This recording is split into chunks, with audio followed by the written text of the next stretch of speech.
Pati sa labas ng mga mall, extended ang Christmas shopping. Magkano naman kaya ang presyuhan? Saksi si Katrina Son.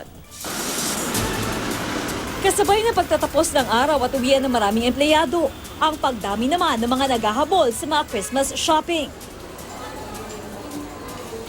Pero habang abala ang marami sa pakikipagsiksikan sa mga mall, sa mga overpass na ito sa di kalayuan may maliliit na mga negosyanteng nakikipagkumpetensya.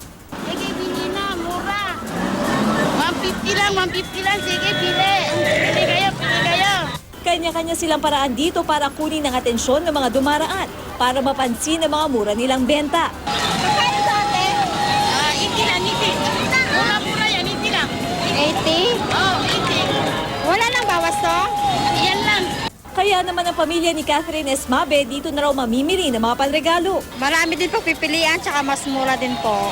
Si Edeline Enteroni naman, galing ng mall. Pero dahil sa taas ng presyo, mga gift wrapper at grocery items na lang ang nabili. Laking tuwa niya na mapadaan siya sa footbridge na ito. Kasi sa mall, mahaba yung pila, tapos mas expensive pa siya. Then dito, mas nakakamura ka, mabilisan yung bili. Kasi iniwasan pag-uwi, traffic. Masyadong traffic, siksikan sa EDSA. Sa halagang 60 pesos, makakabili na rito ng mga damit pambata. 100 pesos naman ang blouse, pati pambabaeng sapatos at sandals. 80 pesos naman ang ilang laruang panregalo. At mga bag, 250 pesos. Hindi tulad sa mall, pwede ditong makipagtawaran. Ingat lang dahil open space ito at maaaring sumabay sa pamimili ang mga kawatan. Ako si Katrina Son, ang inyong saksi.